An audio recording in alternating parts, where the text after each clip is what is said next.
Moving across to Las Vegas and Denver, I guess the most important question here is, can Russ be fixed? Well, if he is going to be fixed, I'm not sure that it's going to be straight away this season. I'm not. The Raiders' defense is going to be probably quite rotten. I'm not expecting a lot from them. The turmoil around the Raiders kind of keeps going. We saw this stuff with Chandler Jones this week where he doesn't seem to want to play for the team, and Josh McDaniels, and isn't he being let into the team's facilities? So, expecting a lot from the Raiders would be one thing, but also Russ is going out there in week one, probably without Jerry Jeudy. I think at 6,600 on DraftKings, I can't play a player coming back from a hamstring issue in week one. That's one of those injuries where I will sit a player. I want to see it before I plug them in. And at this point in the season, if you're in managed leagues, you should absolutely have the depth to be able to play another player over Jerry Jeudy. You can plug in Cortland Sutton. I think that's a fine play.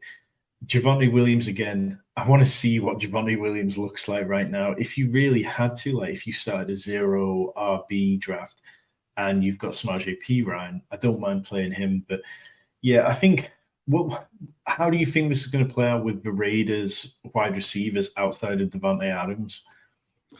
I think it's going to be a whole host of people that eat into each other's targets, eat into each other's touches, and do just enough that means you can't drop them in your redraft leagues or your dynasty leagues, but never do enough to be able to get into that starting lineup.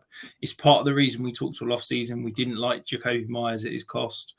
And it's, I just think Hunter Renfrow, Jacoby Myers, Michael Mayer, I think they're all going to get, between 3 to 5 targets a week. And it's just not a guy that I'm ever going to feel comfortable putting in any of my lineups. So for me, the only Raiders I'm interested in starting are those elite two in terms of Adams and Jacobs. And I'm trying to get away from every other player on the Raiders that I can from my starting lineups this week.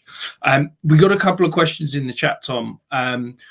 We talked about the Broncos, but we didn't touch on the tight end situation. What are your thoughts on Greg Dulcich? Would you prefer him or Musgrave as a late round stream option? Yeah, so the Jerry Jeudy injury definitely makes Greg Dulcich more interesting. But I think that I have slightly more faith in Luke Musgrave this week. The Packers wide receivers, Romeo Doubs and Christian Watson, are both dealing with hamstring injuries themselves. So they might not be entirely healthy and might need to not be on the field quite as often. Luke Musgrave's had a great offseason, whereas Greg Dulcich hasn't had a great offseason in terms of the hype around him. So I'd probably lean with Musgrave for week one.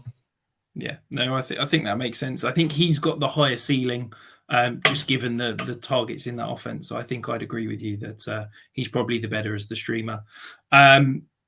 A trade question, we'll keep it nice and simple. Pollard and Khalil Herbert, or Mattison and Javonte Williams. For me, this is easy, Pollard and Herbert. I think that you can probably throw Herbert and Mattison in a tier, and I think that Pollard is 3 tiers ahead of Javonte Williams. Would you agree? Yeah, I mean, you're asking me about 2 players I like, so I'm going with Pollard and Khalil Herbert every day.